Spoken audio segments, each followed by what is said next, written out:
ਕਿਸਾਨ ਵੀਰ ਤੇ ਪਸ਼ੂ ਪਾਲਕਾਂ ਦਾ ਖਾਲਸਾ ਕਾਲਜ ਆਫ ਵੈਟਰਨਰੀ ਦਾ YouTube ਚੈਨਲ ਦੇਖਣ ਤੇ ਨਿੱਘਾ ਸਵਾਗਤ ਹੈ।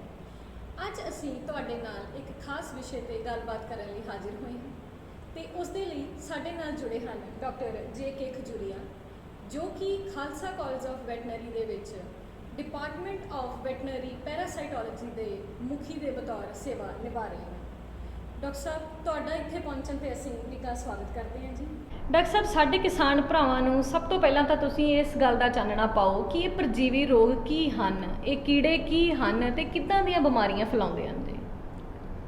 ਕਿਸਾਨ ਵੀਰੋ, ਪਰਜੀਵੀ ਰੋਗ ਜਿਹੜੇ ਹੈਗੇ ਇਹ ਤਰ੍ਹਾਂ ਤਰ੍ਹਾਂ ਦੇ ਰੋਗ ਨੇ ਔਰ ਤਰ੍ਹਾਂ ਤਰ੍ਹਾਂ ਦੇ ਹੀ ਕੀੜੇ ਹੈ ਜਿਹੜੇ ਬਿਮਾਰੀਆਂ ਕਰਦੇ ਨੇ ਜੀ।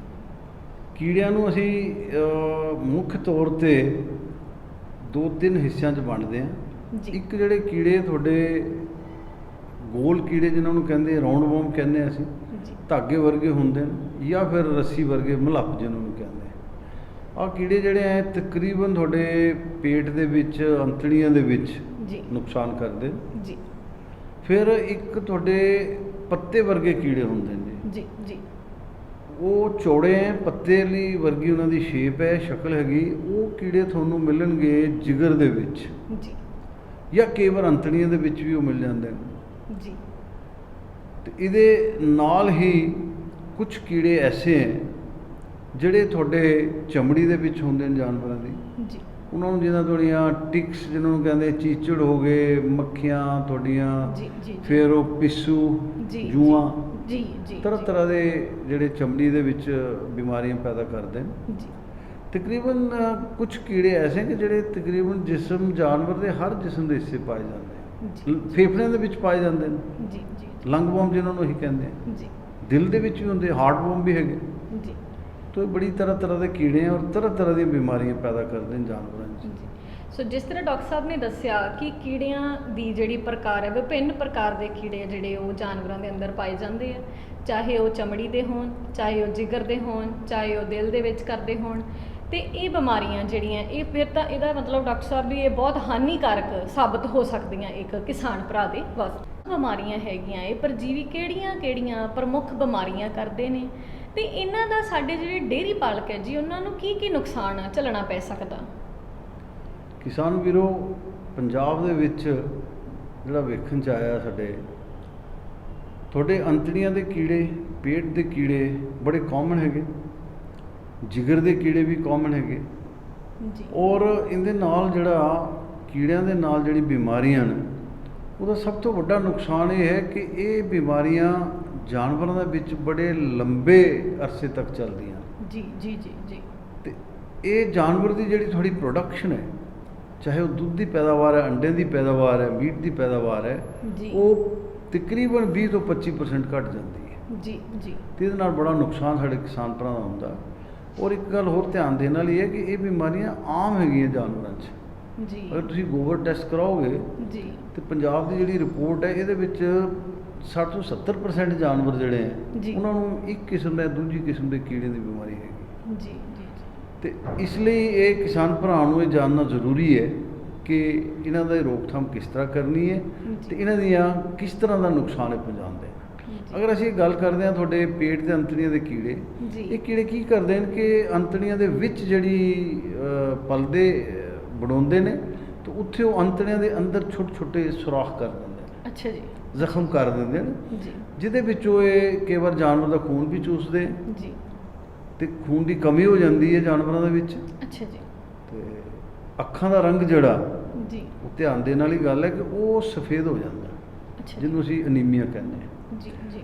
ਤੇ ਨਾਲ ਹੀ ਮੁੱਖ ਦੀ ਬਿਮਾਰੀ ਜਿਹੜੀ ਹੈ ਮੁੱਖ ਜਾਨਵਰ 'ਚ ਹੋ ਜਾਏਗੀ, ਡਾਇਰੀਆ ਜਿਹਨੂੰ ਕਹਿੰਦੇ ਆ ਜੀ। ਔਰ ਉਹਦੇ ਵਿੱਚ ਜਿਹੜੀ ਹੈ ਨਾ ਫਾਉਲ ਸਮੈਲ, ਗੰਦੀ ਤੁਹਾਨੂੰ ਸਮੈਲ ਜਿਹੜੀ ਹੈ ਉਹ ਡਾਇਰੀਆ ਵਿੱਚੋਂ ਆਏਗੀ। ਜੀ ਠੀਕ ਹੈ ਜੀ। ਤੇ ਨਾਲ ਹੀ ਇਹਦੇ ਨਾਲ ਤੁਹਾਡਾ ਜਿਹੜਾ ਇੱਕ ਹੋਰ ਕੀੜੇ ਹੈ ਜਿਹਨੂੰ ਪੇਟੀ ਦਾ ਰੋਗ ਪੈਦਾ ਕਰਦੇ ਹੈ।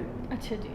ਪਿੱਟੂ ਗਿੱਲਟ, ਪਿੱਟੂ ਆਮ ਤੁਹਾਡੇ ਕਿਸਾਨ ਭਰਾ ਜਾਣਦੇ ਹਨ। ਬਿਲਕੁਲ ਜੀ ਬਿਲਕੁਲ। ਉਹ ਜਿਹੜਾ ਹੈ ਉਹ ਜਿਹੜੇ ਕੀੜੇ ਹੈ ਉਹ ਜਿਸ ਤਰ੍ਹਾਂ ਤੁਹਾਡਾ ਅਨਾਰ ਦਾ ਦਾਣਾ ਹੈ ਲਾਲ ਰੰਗ ਦੇ ਜੀ। ਅੱਛਾ। ਜਦੋਂ ਪੇਟੀ ਜਾਨਵਰ ਦੀ ਖੋਲੋਗੇ ਉਹਦੇ 'ਚ ਤੁਹਾਨੂੰ ਮਿਲ ਜਾਣਗੇ। ਅੱਛਾ ਜੀ। ਤੇ ਉਹ ਕੀੜੇ ਜਿਹੜੇ ਹੈ ਉਹ ਵੀ ਅੰਤੜੀਆਂ ਦੇ ਵਿੱਚ ਜਾ ਕੇ ਕੀ ਕਰਦੇ ਹਨ ਕਿ ਤਕਰੀਬਨ ਹੈਮਰੇਜ ਕਰਦੇ। ਹੈਮਰੇਜ ਹੁੰਦਾ ਕਿ ਜਿਹੜੇ ਬਲੱਡ ਜਿਹੜੇ ਥੋੜੇ ਛੋਟੇ ਛੋਟੇ ਨਾੜੀ ਹਨ ਜੀ ਉਹਨਾਂ ਨੂੰ ਉਹਦੇ ਨੂੰ ਕੱਟ ਕੇ ਉਹਦੇ ਚੋਂ ਖੂਨ ਚੂਸਦੇ ਆ। ਕੁਛ ਤੇ ਜੀ। ਚੂਸਦੇ ਆ ਤੇ ਕੁਛ ਖੂਨ ਜਾਇਆ ਹੋ ਜਾਂਦਾ ਜੀ। ਤੇ ਜਿਹੜੀ ਮੁੱਖ 'ਚ ਉਹਨੂੰ ਜਾਨਵਰ ਨੂੰ ਲੱਗਦੀ ਹੈ ਉਹਦੇ ਵਿੱਚ ਜਿਹੜਾ ਨਾ ਜੀ। ਖੂਨ ਜਿਹੜਾ ਤੁਹਾਡਾ ਉਹਦੇ ਨਾਲ ਤੁਹਾਨੂੰ ਮਿਲੇਗਾ ਠੀਕ ਹੈ ਜੀ।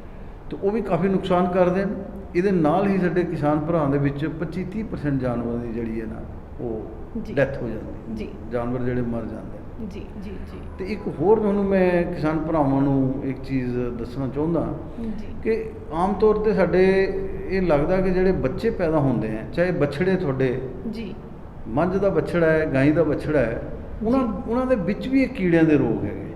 ਜੀ ਜੀ ਜੀ ਤੁਸੀਂ ਕਹੋਗੇ ਜੀ ਇਹ ਕੀੜੇ ਕਿੱਥੋਂ ਆ ਗਏ, ਇਹ ਤੇ ਦੁੱਧ ਪੀਂਦਾ ਹੈ, ਜੀ ਬਿਲਕੁਲ ਬੱਚਾ ਬਿਲਕੁਲ। ਦੁੱਧ ਪੀ ਰਿਹਾ ਜੀ ਬਛੜਾ, ਤੇ ਇੱਥੋਂ ਕੀੜੇ ਕਿੱਥੋਂ ਆ ਗਏ? ਬਿਲਕੁਲ ਜੀ ਇੱਕ ਧਿਆਨ ਦੇਣ ਵਾਲੀ ਗੱਲ ਇਹ ਹੈ ਕਿ ਅਗਰ ਉਹਦੇ ਮਾਂ ਨੂੰ ਕੀੜਿਆਂ ਦੀ ਬਿਮਾਰੀ ਹੈ ਜੀ ਜੀ ਤੇ ਉਹ ਕੀੜਿਆਂ ਦੇ ਬੱਚੇ ਜਿਹੜੇ ਹੈ ਨਾ, ਲਾਰਵਾ ਜਿਹਨੂੰ ਕਹਿੰਦੇ ਆ, ਜੀ ਉਹ ਪਲੇਸੈਂਟਾ ਦੇ ਰਾਹੀਂ, ਖੂਨ ਦੇ ਰਾਹੀਂ ਬੱਚੇ ਦੇ ਵਿੱਚ ਚਲਾ ਜਾਂਦਾ ਜਦੋਂ ਬੱਚਾ ਮਾਂ ਦੇ ਪੇਟ 'ਚ ਹੁੰਦਾ ਹੈ। ਬਿਲਕੁਲ ਜੀ ਬਿਲਕੁਲ। ਤੇ ਜਦੋਂ ਪੈਦਾ ਹੁੰਦਾ ਤੇ ਉਹ ਕੀੜੇ ਜਿਹੜੇ ਨੇ ਉਹ ਅੱਗੇ ਗਰੋਥ ਉਹਨਾਂ ਦੀ ਸਟਾਰਟ ਹੋ ਜਾਂਦੀ, ਉਹ ਬਿਲਕੁਲ। ਪਨਪਣਾ ਸ਼ੁਰੂ ਕਰ ਜਾਂਦੇ ਜੀ ਤੇ ਉਹਦੇ ਨਾਲ ਕੀ ਹੁੰਦਾ ਕਿ ਉਹ ਕਈ ਵਾਰ ਜਿਹੜੀ ਅੰਤੜੀ ਹੈ ਉਹਨਾਂ ਨੂੰ ਪੂਰਾ ਹੀ ਬਲੌਕ ਕਰ ਦਿੰਦੇ, ਅਬਸਟ੍ਰਕਸ਼ਨ।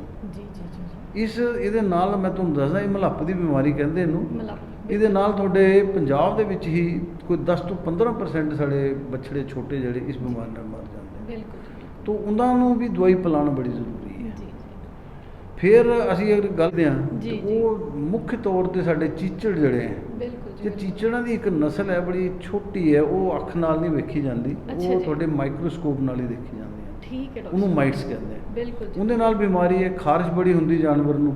ਜੀ ਜੀ ਉਹ ਜਿਹੜਾ ਨਾ ਜਾਨਵਰ ਜਦੋਂ ਵੀ ਕੀੜੇ ਦੀ ਬਿਮਾਰੀ ਹੋਣਗੀ ਬਿਲਕੁਲ ਜੀ ਤੇ ਪੇਟ ਦੇ ਕੀੜੇ ਹੈ ਜਾਂ ਉਹਦੇ ਚਮੜੀ ਦੇ ਕੀੜੇ ਹੈ, ਇਹ ਜਾਨਵਰ ਨੂੰ ਸੁਸਤ ਕਰ ਦਿੰਦੇ ਨੇ।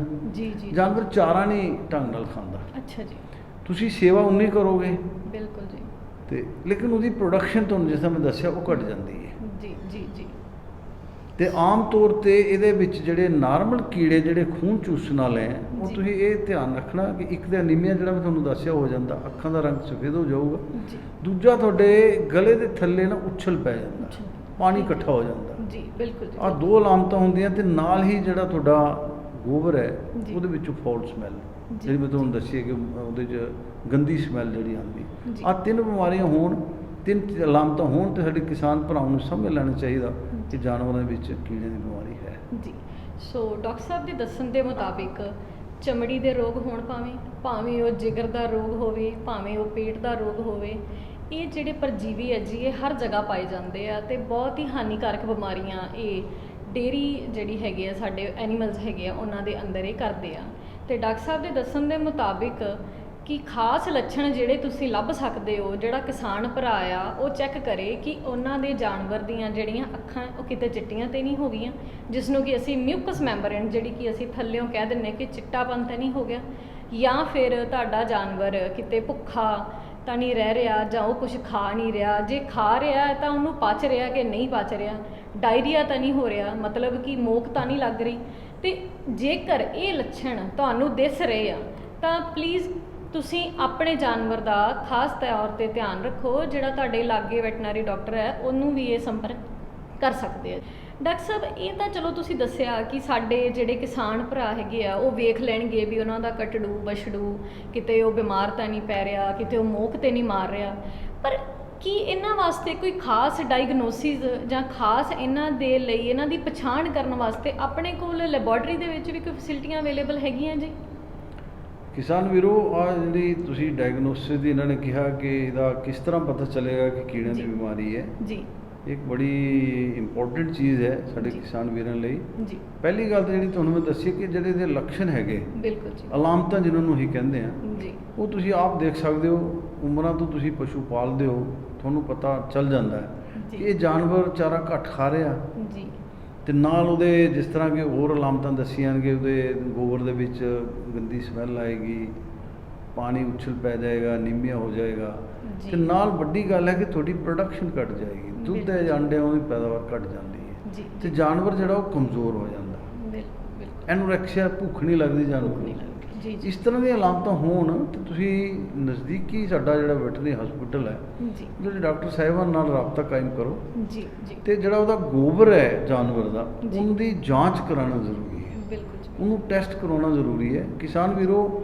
ਜਿਸ ਤਰ੍ਹਾਂ ਤਰ੍ਹਾਂ ਤਰ੍ਹਾਂ ਦੇ ਕੀੜੇ ਹੈ ਤੇ ਜੀ। ਇਹਨਾਂ ਦੀ ਦਵਾਈ ਵੀ ਜਿਹੜੀ ਹੈ ਉਹ ਤਰ੍ਹਾਂ ਤਰ੍ਹਾਂ ਦੀ ਹੈ। ਬਿਲਕੁਲ ਜੀ ਬਿਲਕੁਲ ਅਗਰ ਤੁਹਾਡੇ ਜਿਗਰ ਦੇ ਕੀੜੇ ਹੈ ਤਾਂ ਉਹਦੀ ਦਵਾਈ ਹੋ ਸਕਦਾ ਸੈਪਰੇਟ ਹੋਵੇ। ਬਿਲਕੁਲ ਜੀ ਫਿਰ ਤੁਹਾਡੇ ਪੇਟ ਦੇ ਕੀੜੇ ਹੈ, ਅੰਤੜੀਆਂ ਦੇ ਕੀੜੇ, ਹਰ ਕੀੜਿਆਂ ਦੀ ਵੱਖਰੀ ਦਵਾਈ ਹੈ। ਮਲਾਪੇ ਤੁਹਾਡੇ, ਬਿਲਕੁਲ ਜੀ ਬਿਲਕੁਲ। ਉਹਨੂੰ ਕਹਿੰਦੇ ਡਰਗ ਆਫ ਚੋਇਸ। ਜੀ ਜੀ ਕੋਸ਼ਿਸ਼ ਸਾਡੀ ਇਹ ਰਹਿੰਦੀ ਹੈ ਕਿ ਜਦੋਂ ਡਾਕਟਰ ਕੋਲ ਜਾਓਗੇ ਜੀ ਤਾਂ ਸਹੀ ਡਾਇਗਨੋਸਿਸ ਕਰਕੇ ਤੁਹਾਨੂੰ ਉਹੀ ਦਵਾਈ ਦੇਗਾ ਜਿਹੜੀ ਉਹਦੇ ਲਈ ਸਹੀ ਲਾਹੇਵੰਦ। ਕੰਮ ਕਰੇਗੀ। ਬਿਲਕੁਲ ਜੀ ਬਿਲਕੁਲ ਇਹ ਬੜਾ ਜ਼ਰੂਰੀ ਹੈ। ਇਹਦੇ ਨਾਲ ਜਿਹੜਾ ਕੰਟਰੋਲ ਹੈ ਕੀੜਿਆਂ ਦਾ ਉਹ ਬੜਾ ਜੀ। ਵਧੀਆ ਤਰੀਕੇ ਨਾਲ ਹੋ ਜਾਂਦਾ। ਜੀ ਜੀ ਤੇ ਦੂਜੀ ਗੱਲ ਜਿਹੜੀ ਹੈ ਕੰਟਰੋਲ ਦੇ ਵਿੱਚ ਤੁਹਾਡੇ ਹੱਥ ਦੇ ਵਿੱਚ ਹੈ, ਉਹ ਹੈਗਾ ਤੁਹਾਡਾ ਮੈਨੇਜਮੈਂਟ, ਰੱਖ ਰਖਾਅ। ਬਿਲਕੁਲ ਜਾਨਵਰ ਤੁਸੀਂ ਕਿਸ ਤਰ੍ਹਾਂ ਰੱਖ ਰਹੇ ਹੋ, ਕਿਸ ਤਰ੍ਹਾਂ ਪਾਲ ਰਹੇ ਹੋ। ਜੀ ਸਾਫ ਸਫਾਈ ਦਾ ਧਿਆਨ ਹਰ ਜਗ੍ਹਾ ਜ਼ਰੂਰੀ ਹੈ। ਜੀ। ਜਿਸ ਤਰ੍ਹਾਂ ਤੁਸੀਂ ਆਪ ਵੀ ਸਾਫ ਬਿਲਕੁਲ ਰਹਿੰਦੇ ਹੋ, ਬਿਲਕੁਲ ਜੀ, ਉਸੇ ਤਰ੍ਹਾਂ ਸਾਨੂੰ ਚਾਹੀਦਾ ਕਿ ਜਾਨਵਰਾਂ ਨੂੰ ਵੀ ਅਸੀਂ ਉਸੇ ਤਰੀਕੇ ਨਾਲ ਰੱਖੀਏ। ਬਿਲਕੁਲ ਜੀ ਇਹਨਾਂ ਦੇ ਸ਼ੈੱਡ ਜਿਹੜੇ ਆ ਉਹਨੂੰ ਡਿਸਇਨਫੈਕਟ ਕਰਾਉਣਾ। ਜੀ ਫਿਰ ਇੱਕ ਹੋਰ ਵੱਡੀ ਗੱਲ ਇਹ ਹੈ ਕਿ ਚਾਰਾ ਜਿਹੜਾ ਦੇਣਾ, ਪਾਣੀ ਜਿਹੜਾ ਤੁਸੀਂ ਦੇਣਾ, ਜੀ। ਉਹ ਸਾਫ ਹੋਣਾ ਚਾਹੀਦਾ। ਬਿਲਕੁਲ ਜੀ ਬਿਲਕੁਲ ਤੇ ਨਾਲ ਹੀ ਇੱਕ ਬੜੀ ਇੰਪੋਰਟੈਂਟ ਗੱਲ ਤੁਹਾਨੂੰ ਮੈਂ ਦੱਸੂ ਕਿ ਜਿਹੜਾ ਜਾਨਵਰਾਂ ਦਾ ਗੋਬਰ ਹੈ ਜੀ ਉਹ ਤੁਸੀਂ ਇਸ ਤਰ੍ਹਾਂ ਲੈ ਕੇ ਨਾ ਖੇਤਾਂ 'ਚ ਪਾ ਦਿੰਦੇ ਹੋ। ਜੀ ਜੀ ਜੀ ਜੀ ਜਿੰਨੇ ਕੀੜੇ ਤੁਹਾਡੇ ਪਨਪਦੇ ਆ ਪੇਟ ਅੰਤੜੀਆਂ ਦੇ ਵਿੱਚ, ਉਹ ਸਾਰੇ ਅੰਡੇ ਜਿਹੜੇ ਨੇ ਉਹ ਗੋਬਰ ਦੇ ਰਾਹੀਂ ਦਿੰਦੇ ਆ। ਜੀ ਉਹੀ ਅੰਡੇ ਜਿਹੜੇ ਨੇ ਉਹ ਜਾ ਕੇ ਜਿੱਥੇ ਖੇਤਾਂ ਦੇ ਵਿੱਚ ਜਿਹੜਾ ਤੁਹਾਡਾ ਫੋਡਰ ਖਾਣ ਵਾਲਾ ਚਾਰਾ ਉਹਨੂੰ ਕੰਟਾਮੀਨੇਟ ਕਰਨਗੇ। ਜੀ ਅੰਡਿਆਂ 'ਚੋਂ ਇੱਕ ਛੋਟਾ ਬੱਚਾ ਨਿਕਲਾ ਲਾਰਵਾ, ਉਹ ਕੰਟਾਮੀਨੇਟ ਕਰੇਗਾ, ਬਿਲਕੁਲ ਜੀ ਉਹਦੇ ਨਾਲ ਇਨਫੈਕਸ਼ਨ ਜਿਹੜੀ ਹੈ ਹੋਏਗੀ। ਤੋ ਗੋਬਰ ਨੂੰ ਤੁਸੀਂ ਇਸ ਤਰ੍ਹਾਂ ਕਰਨਾ ਕਿ ਵੱਡਾ ਟੋਆ ਪੱਟ ਲਓ, ਜੀ ਜਿੱਥੇ ਜਾਨਵਰਾਂ ਦੇ ਨਾਲ ਜਿੱਥੇ ਤੁਸੀਂ ਰੱਖਦੇ ਉਹਦੇ ਨਾਲ ਹੀ ਜੀ। ਉਸ ਗੋਬਰ ਨੂੰ ਉੱਥੇ ਜਮ੍ਹਾਂ ਕਰੋ, ਜੀ ਜੀ ਉਹਦੇ ਵਿੱਚ ਸਟੋਰ ਕਰੋ।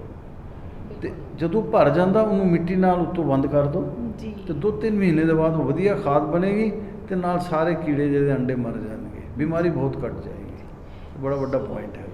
ਜਿਸ ਤਰ੍ਹਾਂ ਕਿ ਸਾਨੂੰ ਡਾਕਟਰ ਸਾਹਿਬ ਨੇ ਦੱਸਿਆ ਕਿ ਡਾਇਗਨੋਸਿਸ ਵਾਸਤੇ ਤੁਸੀਂ ਖਾਲਸਾ ਕਾਲਜ ਆਫ ਵੈਟਨਰੀ ਦੇ ਜਿਹੜੇ ਵੈਟਨਰੀ ਪੈਰਾਸਾਈਟੋਲੋਜੀ ਵਿਭਾਗ ਹੈਗਾ ਜੀ, ਉੱਥੇ ਤੁਸੀਂ ਇੱਥੇ ਮਾਹਿਰ ਡਾਕਟਰ ਹੈਗੇ ਆ, ਉਹਨਾਂ ਨਾਲ ਰਾਬਤਾ ਕਾਇਮ ਕਰ ਸਕਦੇ ਹੋ। ਤੇ ਦੂਸਰਾ ਡਾਕਟਰ ਸਾਹਿਬ ਨੇ ਸਾਨੂੰ ਕੰਟਰੋਲ ਬਾਰੇ ਦੱਸਿਆ ਹੈ ਕਿ ਬੇਹੱਦ ਜ਼ਰੂਰੀ ਆ ਕਿ ਸਾਫ਼ ਸਫਾਈ ਤੁਹਾਡੇ ਜਾਨਵਰ ਦੀ ਤੁਹਾਡੇ ਨਾਲੋਂ ਵੀ ਜ਼ਿਆਦਾ ਲਾਜ਼ਮੀ ਆ, ਕਿਉਂਕਿ ਤੁਸੀਂ ਉਹਨਾਂ ਦਾ ਦੁੱਧ ਪੀਣਾ ਆ, ਉਹਨਾਂ ਤੋਂ ਪ੍ਰੋਡਕਸ਼ਨ ਲੈਣੀ ਆ। ਇਸ ਕਰਕੇ ਉਹਨਾਂ ਨੂੰ ਇਹਨਾਂ ਬਿਮਾਰੀਆਂ ਤੋਂ ਜ਼ਰੂਰ ਬਚਾਓ। ਤੇ ਡਾਕਟਰ ਸਾਹਿਬ, ਤੁਸੀਂ ਜਿਸ ਤਰ੍ਹਾਂ ਸਾਨੂੰ ਇਹ ਦੱਸਿਆ ਕਿ ਬਿਮਾਰੀਆਂ ਦੀ ਰੋਕਥਾਮ ਤਾਂ ਅਸੀਂ ਇੱਦਾਂ ਕਰ ਸਕਦੇ ਹਾਂ, ਅਸੀਂ ਕੰਟਰੋਲ ਤੇ ਮੈਨੇਜਮੈਂਟ ਤਾਂ ਕਰ ਸਕਦੇ ਹਾਂ, ਕਿ ਖਾਸ ਕਰਕੇ ਜਿਸ ਤਰ੍ਹਾਂ ਆਮ ਤੌਰ ਤੇ ਨਾ ਕਿਸਾਨ ਭਰਾ ਸਾਡੇ ਕੋਲ ਆ ਕੇ ਪੁੱਛਦੇ ਆ ਕਿ ਅਸੀਂ ਚਿੱਚੜ ਜਾਂ ਜਿਹੜੇ ਆ ਚਿਚੜੀ ਜਿਹਨੂੰ ਰੋਗ ਕਹਿ ਦਿੰਦੇ ਆ, ਇਹਨਾਂ ਦੀ ਰੋਕਥਾਮ ਬਾਰੇ ਸਾਨੂੰ ਜ਼ਰੂਰ ਥੋੜਾ ਜਿਹਾ ਦੱਸੋ ਜੀ, ਵੀ ਇਹਨਾਂ ਨੂੰ ਜਿਹੜੇ ਮਤਲਬ ਕਿਸਾਨ ਭਰਾ ਹੈਗੇ ਨਾ, ਘਰੇ ਕਿੱਦਾਂ ਰੋਕਥਾਮ ਕਰ ਸਕਦੇ ਆ। ਕਿਸਾਨ ਵੀਰੋ, ਜਿਹੜਾ ਤੁਹਾਡਾ ਚਮੜੀ ਦੇ ਰੋਗ ਹੈ ਜੀ। ਜਿਸ ਤਰ੍ਹਾਂ ਨੇ ਦੱਸਿਆ, ਉਹਦੇ ਵਿੱਚ ਇੱਕ ਸਭ ਤੋਂ ਜ਼ਰੂਰੀ ਚੀਜ਼ ਹੈਗੀ ਕਿ ਜਦੋਂ ਵੀ ਤੁਹਾਡੇ ਜਾਨਵਰਾਂ ਦੇ ਵਿੱਚ ਚੀਚੜ ਹੈ, ਜੀ ਤੁਸੀਂ ਜਾਂਦੇ ਹੋ ਹਸਪੀਟਲ ਦੇ ਵਿੱਚ ਜਾਨਵਰ ਨੂੰ ਲੈ ਜਾਂਦੇ ਹੋ, ਉਹ ਦਵਾਈ ਲਾਉਂਦੇ ਹੈ ਤੇ ਚੀਚੜ ਮਰ ਜਾਂਦੇ। ਮਰ ਜਾਣ ਜੀ। ਲੇਕਿਨ ਜਦੋਂ ਮਹੀਨੇ ਦੇ ਬਾਅਦ ਫਿਰ ਥੋੜਾ ਜਾਨਵਰਾਂ ਦਾ ਚੀਚੜ ਹੋ ਜਾਂਦਾ, ਬਿਲਕੁਲ ਜੀ ਬਿਲਕੁਲ ਤਾਂ ਜੀ। ਉਹਦਾ ਇਹ ਖਾਸ ਧਿਆਨ ਰੱਖਣਾ ਤੁਹਾਡੇ ਲਈ ਜ਼ਰੂਰੀ ਹੈ ਕਿ ਜਿਹੜੇ ਚੀਚੜ ਹੈ ਜਾਂ ਤੁਹਾਡੇ ਟਿਕਸ ਜਾਂ ਮਾਈਟਸ, ਇਹਦੇ ਛੋਟੇ ਜਿਹੜੇ ਪਰਜੀਵੀ ਹੈਗੇ, ਜੀ ਉਹਨਾਂ ਦੇ ਜਿਹੜੇ ਬੱਚੇ ਹੈ ਜੀ ਉਹ ਜਿੱਥੇ ਸ਼ੈੱਡ ਤੁਹਾਡੇ ਹਨ, ਜਿੱਥੇ ਜਾਨਵਰਾਂ ਨੂੰ ਰੱਖਦੇ ਹੋ, ਜੀ। ਉਹਨਾਂ ਸ਼ੈੱਡਾਂ ਦੇ ਵਿੱਚ ਡਿੱਗ ਜਾਂਦੇ ਨੇ ਚੀਚੜ, ਬਿਲਕੁਲ ਤੇ ਉੱਥੇ ਉਹ ਆਪਣੇ ਅੰਡੇ ਦਿੰਦੇ ਨੇ ਤੇ ਉਹਦੇ ਬੱਚੇ ਉੱਥੇ ਪਨਪਦੇ ਹੈ। ਜੀ ਜਿਹਦਾ ਨਾ ਤੁਹਾਨੂੰ ਕਹਿੰਦੇ ਦਰਾਰਾਂ ਪਈਆਂ ਨੇ, ਜੀ, ਜੀ, ਇੱਟ ਜੀ, ਦਾ ਜੀ। ਜਿਹੜਾ ਤੁਹਾਡੇ ਵਿੱਚ ਜਿਹੜੀ ਉਹ ਜਗ੍ਹਾ ਹੈਗੀ ਆ, ਚੀਥਾਂ ਬੋਲਦੇ ਆ ਜੀ ਉਹਨੂੰ। ਉਹਦੇ ਵਿੱਚ ਜਿਹੜੇ ਨਾ ਇਹ ਪਨਪਦੇ ਹੈ। ਬਿਲਕੁਲ ਜੀ ਬਿਲਕੁਲ ਤੇ ਜਦ ਤੱਕ ਤੁਸੀਂ ਆਪਣਾ ਸ਼ੈੱਡ ਸਾਫ਼ ਨਹੀਂ ਕਰੋਗੇ, ਉਹਨੂੰ ਡਿਸਇਨਫੈਕਟ ਨਹੀਂ ਕਰੋਗੇ, ਜੀ।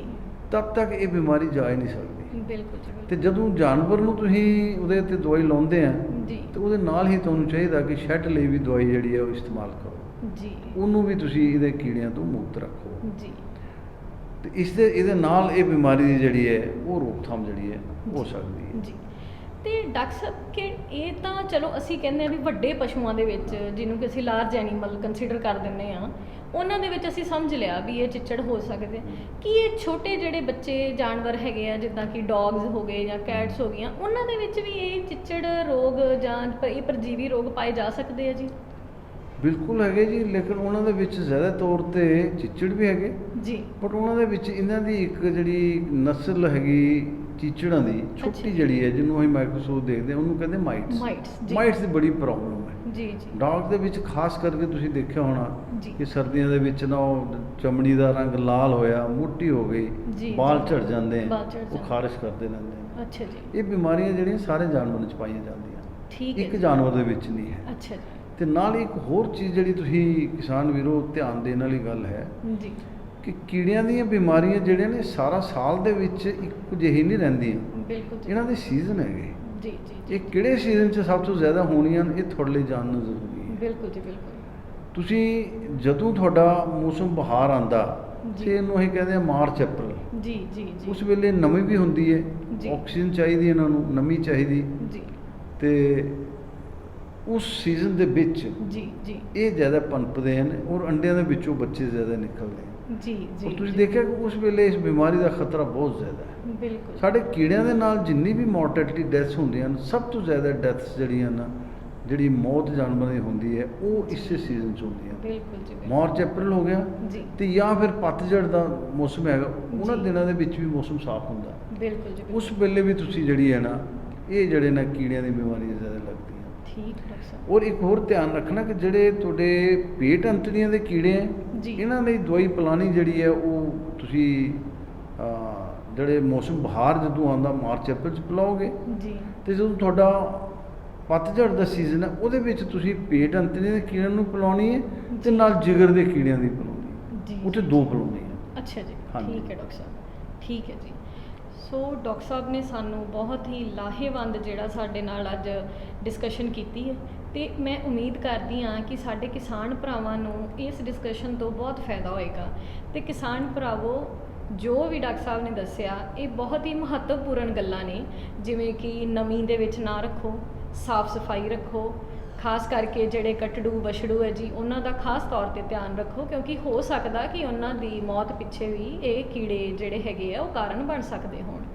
ਤੇ ਹੋਰ ਜੇ ਤੁਸੀਂ ਤੁਹਾਨੂੰ ਲੱਗਦਾ ਹੈ ਕਿ ਕੋਈ ਵੀ ਜਾਨਵਰ ਇੱਦਾਂ ਦੀ ਸ਼ੱਕੀ ਹਾਲਤ ਵਿੱਚ ਹੈਗਾ, ਜਿਸ ਦੇ ਵਿੱਚ ਕਿ ਅਨੀਮੀਆ ਆ, ਜਿਸ ਤਰ੍ਹਾਂ ਕਿ ਅੱਖਾਂ ਚਿੱਟੀਆਂ ਹੋ ਗਈਆਂ, ਜਾਂ ਤੁਹਾਡਾ ਜਾਨਵਰ ਹੈ ਜਿਹੜਾ ਖਾ ਤਾਂ ਬਹੁਤ ਰਿਹਾ ਪਰ ਉਹਨੂੰ ਲੱਗ ਨਹੀਂ ਰਿਹਾ, ਜਾਂ ਮੋਕ ਮਾਰ ਰਿਹਾ, ਤਾਂ ਉਸ ਦੇ ਗੋਹੇ ਦਾ ਸੈਂਪਲ ਤੁਸੀਂ ਖਾਲਸਾ ਕਾਲਜ ਆਫ ਵੈਟਨਰੀ ਦੇ ਪੈਰਾਸਾਈਟੋਲੋਜੀ ਵਿਭਾਗ ਦੇ ਵਿੱਚ ਆ ਕੇ ਚੈੱਕ ਕਰਵਾ ਸਕਦੇ ਹੋ। ਤੇ ਤੁਸੀਂ ਸਾਡੇ ਡਾਕਟਰ ਸਾਹਿਬਾਨ ਜਿਹੜੇ ਕਿ ਮਾਹਿਰ ਹੈਗੇ ਆ ਜੀ ਇਹਨਾਂ ਦੇ ਲਈ, ਉਹਨਾਂ ਦੇ ਨਾਲ ਆ ਕੇ ਸੰਪਰਕ ਕਰ ਸਕਦੇ ਹੋ। ਤੇ ਵੀਰੋ, ਇੱਕ ਖਾਸ ਤੌਰ ਤੇ ਧਿਆਨ ਰੱਖੋ ਕਿ ਇਹ ਨਹੀਂ ਹੈ ਕਿ ਤੁਸੀਂ ਕੋਈ ਵੀ ਦਵਾਈ ਉਹਨਾਂ ਨੂੰ ਦੇ ਕੇ ਤੇ ਤੁਸੀਂ ਸੋਚੋ ਕਿ ਉਹ ਠੀਕ ਹੋ ਜਾਣਗੇ। ਡਾਕਟਰ ਸਾਹਿਬ ਦੇ ਦੱਸਣ ਦੇ ਮੁਤਾਬਿਕ ਹਰ ਇੱਕ ਕੀੜੇ ਵਾਸਤੇ ਵੱਖਰੀ ਤਰ੍ਹਾਂ ਦੀ ਦਵਾਈ ਹੈਗੀ ਹੈ, ਤੇ ਜੇ ਤੁਸੀਂ ਗਲਤ ਦਵਾਈ ਦੇ ਰਹੇ ਹੋ ਆਪਣੇ ਜਾਨਵਰ ਨੂੰ, ਤਾਂ ਉਹ ਤੁਹਾਡੇ ਜਾਨਵਰ ਵਾਸਤੇ ਘਾਤਕ ਸਾਬਤ ਵੀ ਹੋ ਸਕਦੀ ਹੈ। ਇਸ ਕਰਕੇ ਜੋ ਵੀ ਤੁਹਾਨੂੰ ਇਨਫੋਰਮੇਸ਼ਨ ਚਾਹੀਦੀ ਹੈ, Khalsa college of veterinary and animal ਸਾਡੇ ਲਈ ਹਾਜ਼ਰ ਹੈ ਜੀ ਇੱਥੇ। ਤੇ ਤੁਸੀਂ ਕਿਸਾਨ ਵੀਰ ਕੋਈ ਵੀ ਇਨਫੋਰਮੇਸ਼ਨ ਲੈਣਾ ਚਾਹੁੰਦੇ ਹੋ, ਤੁਸੀਂ ਸਾਡੇ ਕਾਲਜ ਦੇ ਅੰਦਰ ਆ ਕੇ ਸੰਪਰਕ ਕਰੋ, ਜਾਂ ਫਿਰ ਕਾਲਜ ਦਾ ਜਿਹੜਾ ਕਲੀਨਿਕਸ ਹੈਗਾ ਉੱਥੇ ਆ ਕੇ ਸੰਪਰਕ ਕਰ ਸਕਦੇ ਹੋ। ਡਾਕਟਰ ਸਾਹਿਬ, ਤੁਹਾਡਾ ਇਸ ਪ੍ਰੋਗਰਾਮ ਵਿੱਚ ਆਉਣ ਲਈ ਅਸੀਂ ਬਹੁਤ-ਬਹੁਤ ਸ਼ੁਕਰੀਆ ਅਦਾ ਕਰਦੇ ਹਾਂ ਜੀ। ਤੁਸੀਂ ਸਾਡੇ ਕਿਸਾਨ ਵੀਰਾਂ ਨੂੰ ਇੰਨੀ ਲਾਹੇਵੰਦ ਇਨਫੋਰਮੇਸ਼ਨ ਦਿੱਤੀ ਹੈ, ਉਸ ਦੇ ਲਈ ਤੁਹਾਡਾ ਬਹੁਤ-ਬਹੁਤ ਸ਼ੁਕਰੀਆ। ਉਮੀਦ ਕਰਦੇ ਹਾਂ ਕਿ ਤੁਸੀਂ ਸਾਡੇ ਨਾਲ ਜੁੜੇ ਰਹੋਗੇ। ਧੰਨਵਾਦ ਜੀ।